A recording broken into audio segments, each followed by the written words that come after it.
तो स्टूडेंट्स, आज हमारी सेकंड क्लास शुरू होती है, जिसमें हम फर्स्ट क्लास में जहाँ छोड़ा था उससे आगे बढ़ेंगे। और आज हम शुरू में पढ़ेंगे समष्टि आर्थिक विश्लेषण की शाखाएं, प्रकार अथवा रूप, आप इसे कुछ भी कह सकते हो, types, forms of macro economic analysis, etcetera etcetera. Actually समष्टि अर्थशास्त्र की भी व्यष्टि अर्थशास्त्र की भांति ही 3 प्रकार की ब्रांचेस। अब ब्रांचेस इनको कह भले ही देते हैं, अदरवाइज इसे हम यह कह सकते हैं कि ये अर्थशास्त्र, जो कि समष्टि अर्थशास्त्र की हम बात कर रहे हैं, उसको पढ़ने का तरीका होता है। इन्हें समष्टि आर्थिक विश्लेषण की ब्रांचेस कह के पुकारते हैं। ये भी व्यष्टि की तरह 3 प्रकार की होती है। पहली समष्टि स्थैतिकी, जिसे हम मैक्रो इकोनॉमिक स्टैटिक कहते हैं। आपके सामने जो नोट्स हैं उसमें जो पहली ब्रांच है वह लिखी हुई है मैक्रो इकोनॉमिक स्टैटिक। और जो दूसरी ब्रांच होती है वह है समष्टि तुलनात्मक स्थैतिकी, यानी समष्टि यानी मैक्रो कंपैरेटिव इकोनॉमिक एनालिसिस, इसको कहते हैं मैक्रो इकोनॉमिक कंपैरेटिव स्टैटिक कहते हैं।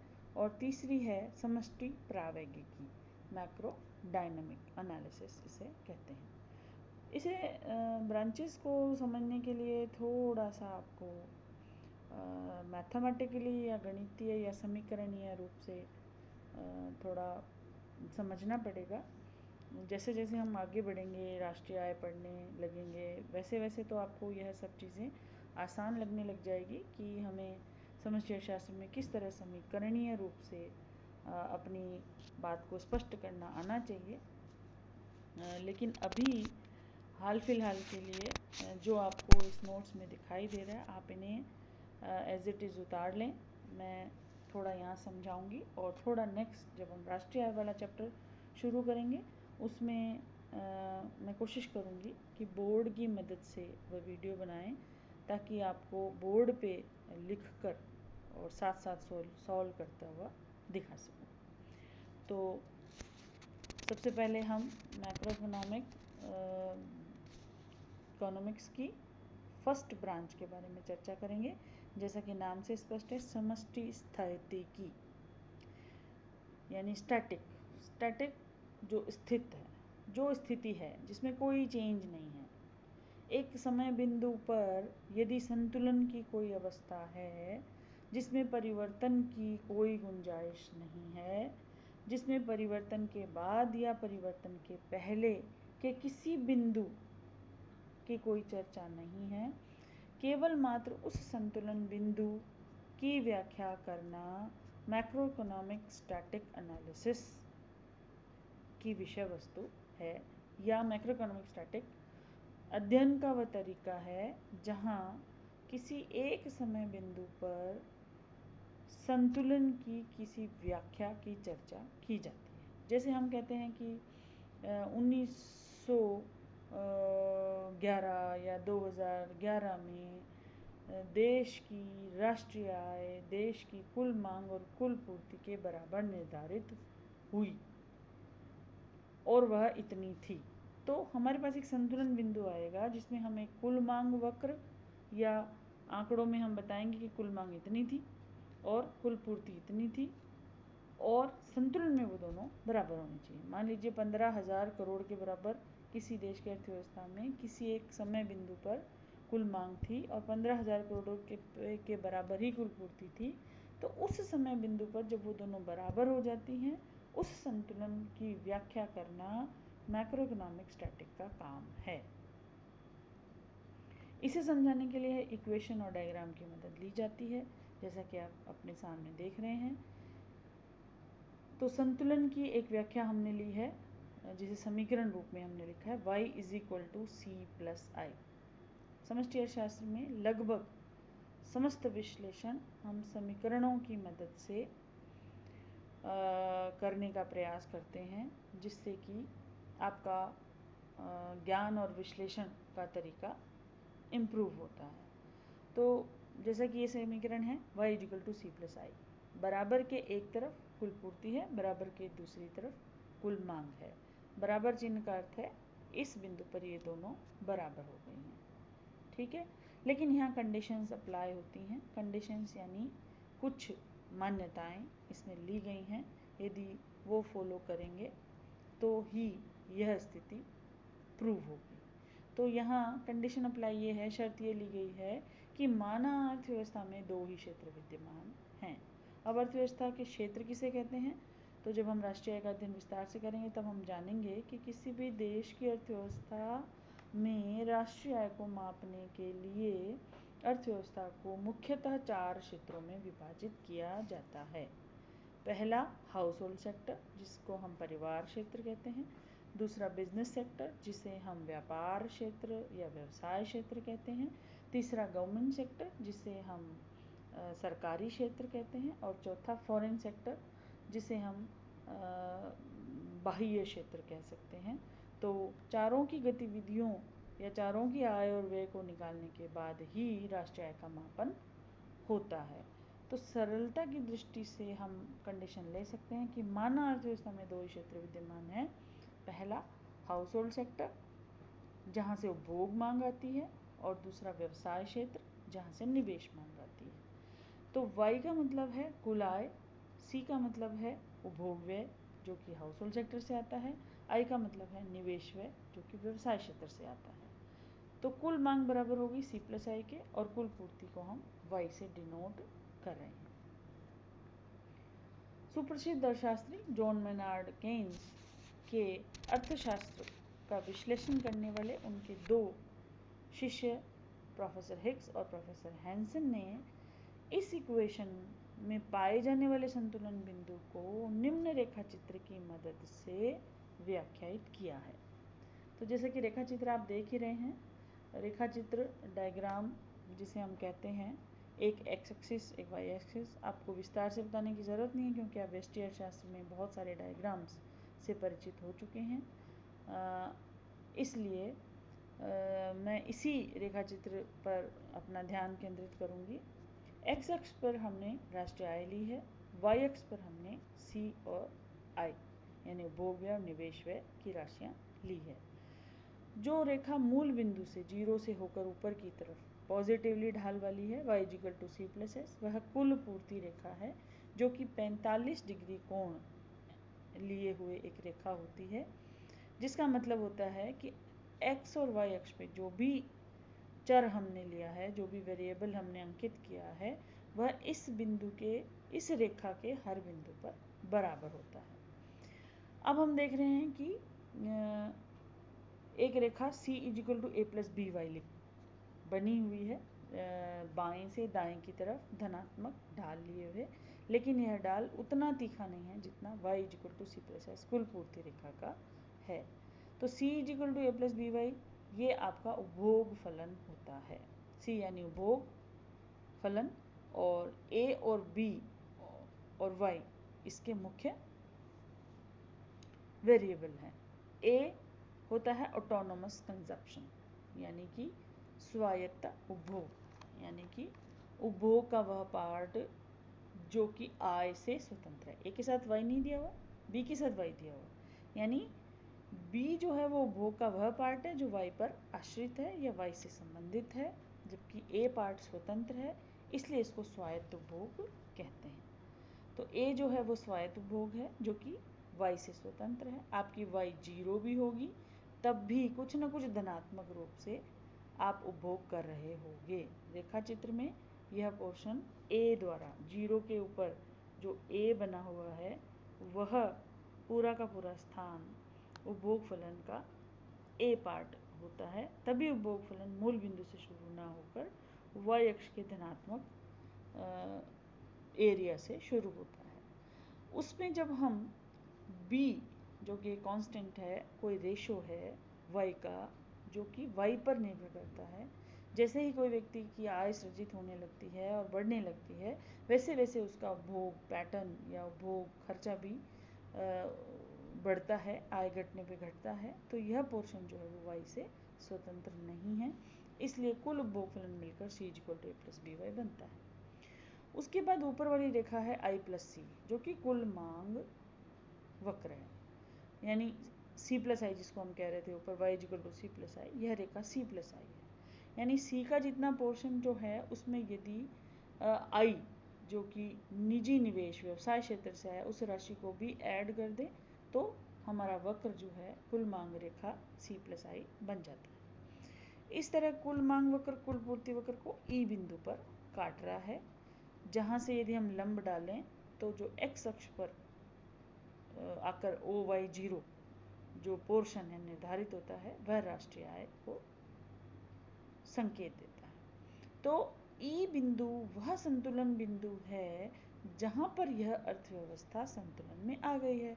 संतुलन का मतलब होता है वह अवस्था जहां परिवर्तन की इच्छा ना हो, परिवर्तन की गुंजाइश ना हो, उस अवस्था को संतुलन अवस्था कहते हैं और वह ई के द्वारा संकेत दिया जाता है जब हम रेखा चित्र बनाते हैं।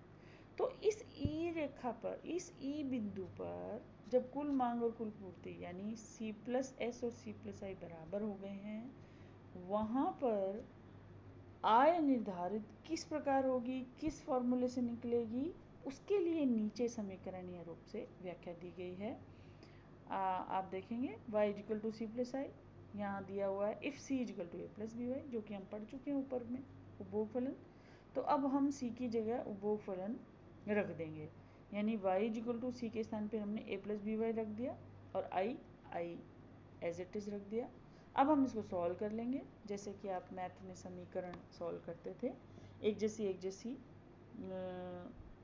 राशि को हम एक तरफ ले आते हैं तो बराबर के दाईं तरफ जो BY है उसको हम जब बाईं तरफ ले आते हैं तो वह प्लस का माइनस में साइन बदल जाता है, Y - BY हो जाता है और इधर जो बच जाता है A + I।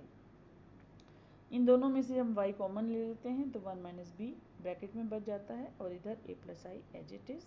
और यदि हम इसमें से संतुलन E पर y निकालना चाहते हैं तो हमें सिर्फ लेफ्ट साइड y चाहिए बराबर के, और दूसरी तरफ जो A + I बच गया था उसमें वह भाग के रूप में चला जाएगा 1 - b, क्योंकि बाईं तरफ यह गुणा के साथ है y के साथ और बराबर के दूसरी तरफ जाकर यह भाग में परिवर्तित हो जाएगा। इस तरह ई बिंदु पर जो आपकी आय निर्धारित होगी वह A + I अपॉन 1 - b के बराबर, जो कि रेखा चित्र में मैंने ई बिंदु पर एरो बना के लिखा हुआ है, इस प्रकार से निर्धारित हो जाएगी। तो यह बेस था। तीनों ब्रांचेस के बारे में इस उदाहरण को हम आगे कंटिन्यू कर सकते हैं।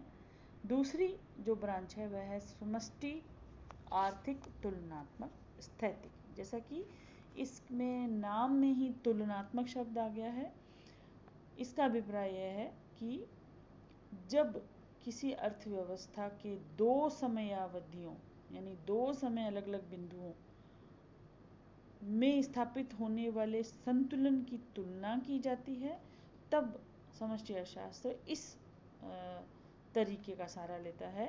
समष्टि आर्थिक तुलनात्मक स्थैतिकी का आश्रय लेकर उन दोनों संतुलन बिंदुओं की तुलना की जाती है। तो जो भी आपके पास किताब अवेलेबल होगी उसमें आप देखेंगे कि यदि हम C+I, अब जो दूसरा चित्र ले रहे हैं उसको थोड़ा सरल बनाने के लिए हमने उपभोग फलन को हटा दिया है अलग से दिखाना, सीधा हमने C+I कुल मांग रेखा ले ली है। और जब हम निवेश में परिवर्तन करते हैं जो कि C+I + डेल्टा I, डेल्टा मतलब परिवर्तन का निशान और I मतलब निवेश, जब अर्थव्यवस्था में किसी निवेश के स्तर में परिवर्तन होता है तो वो डेल्टा I के रूप में पुरानी कुल मांग रेखा में जुड़ जाता है और नई मांग रेखा C+I + डेल्टा I हमें प्राप्त हो जाती है और एक नया संतुलन बिंदु E1 हमें प्राप्त हो जाता है। तो अर्थशास्त्र की इस समष्टि अर्थशास्त्र की इस शाखा में E और E1 दोनों संतुलन बिंदुओं की तुलना करके यह बताया जाता है कि दोनों में क्या अंतर है, पहले की तुलना में दूसरी में आय वृद्धि हुई है, कितनी हुई है, किन कारणों से हुई है और उसका अर्थव्यवस्था में क्या इम्पैक्ट आया है। इस तरीके से यह विश्लेषण जो है वो समष्टि अर्थशास्त्र की तुलनात्मक स्थैतिकी ब्रांच के अंतर्गत किया जाता है। तीसरी जो शाखा है वह है समष्टि आर्थिक प्रावैगिक विश्लेषण। जैसा कि नाम से स्पष्ट है, प्रावैगिक यानी कि इंग्लिश में इसको डायनामिक कहते हैं, यानी जैसे ही गति शामिल हो जाती है वैसे ही दो समयावधियों के बीच आने वाले समय को हम शामिल कर लेते हैं। यानी कि यदि हम जनवरी 2019 से दिसंबर 2019 12 महीने की उपभोग अवधियां या निवेश अवधियों की चर्चा करेंगे तो हम निश्चित रूप से हर महीने में से गुजरेंगे और तब जाकर हम अंत में आय वृद्धि की चर्चा करेंगे। तो प्रावेगिक विश्लेषण में समय को शामिल कर लिया जाता है, विभिन्न अवधियों में कितना कितना उपभोग बढ़ा उसके आधार पे आय बढ़ी, या कितना पहले निवेश बढ़ा फिर उपभोग बढ़ा फिर आय बढ़ी, इस तरीके से एक पाथ हमारे पास मिल जाता है।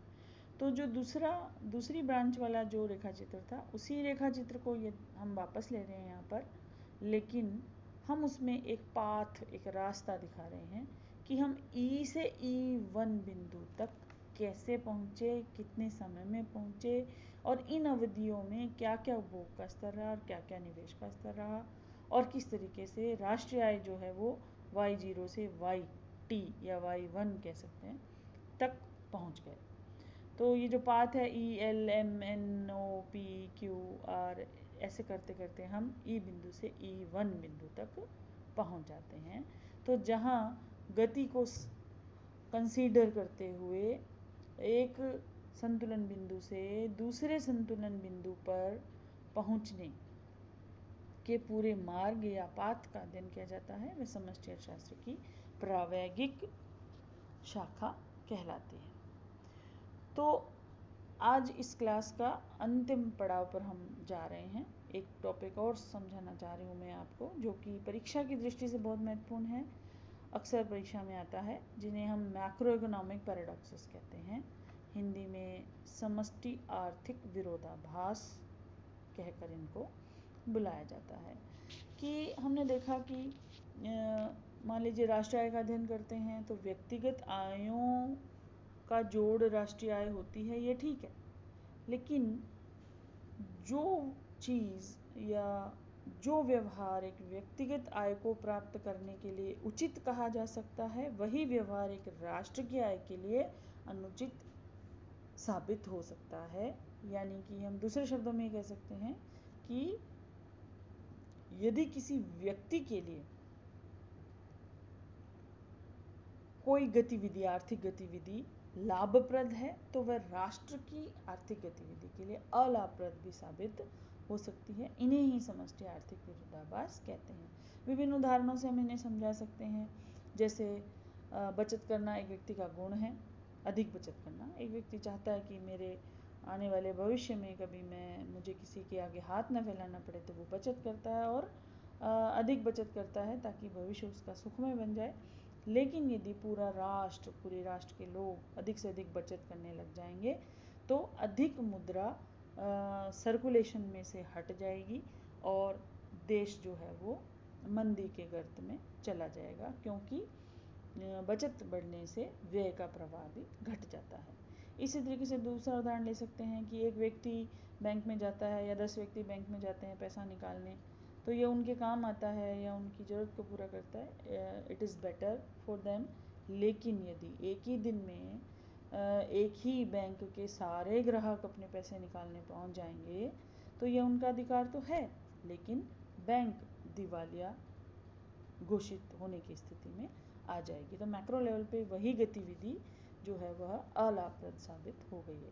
तीसरा उदाहरण हम ले सकते हैं किसान या कृषिगत वस्तुओं का, कि यदि एक किसान विभिन्न प्रयासों से अपनी फसल उत्पादन को बढ़ाता है और आमदनी को बढ़ाता है तो यह उसके लिए ठीक है, लेकिन कृषिगत वस्तुओं के बारे में यह शाश्वत सत्य है कि समूचा राष्ट्र की कृषि उत्पादन यदि बहुत अधिक बढ़ जाए तो चूंकि उनकी मांग की लोच जो है वो लगभग बेलोचदार होती है, अतः अत्यधिक उत्पादन यदि किसी राष्ट्र का कृषि का बढ़ जाए तो उत्पादन बढ़ने पर उनकी कीमतें कम हो जाती हैं। इस तरीके से किसानों की आय बढ़ने के बजाय घटने लग जाती हैं। तो यह भी मैक्रो इकोनॉमिक पैराडॉक्स का अच्छा उदाहरण है। और चौथा उदाहरण है कि यदि कोई एक कंपनी, जैसे मान लीजिए उसने 10 मजदूर हटाए या छंटनी की, तो उस कंपनी को फ़ायदा हो सकता है, वो अपना प्रॉफिट बढ़ा सकता है। लेकिन यदि सारे देश की कंपनियां, फर्म्स ऐसा करने लग जाएंगे तो पूरे देश पर इसका बुरा प्रभाव होगा, क्योंकि इन छंटनियों से बेरोजगारी फैलेगी, मांग कम हो जाएगी और इस प्रकार से देश आर्थिक मंदी के जाल में फंस जाएगा।